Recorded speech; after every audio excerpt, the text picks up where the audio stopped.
Rain. You don't have to be positive.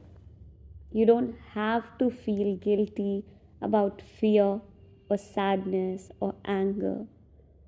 You don't stop the rain by telling it to stop.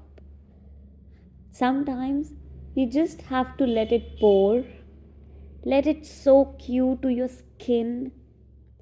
It never rains forever.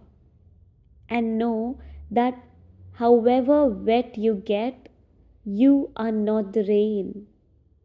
You are not the bad feelings in your head. You are the person experiencing the storm.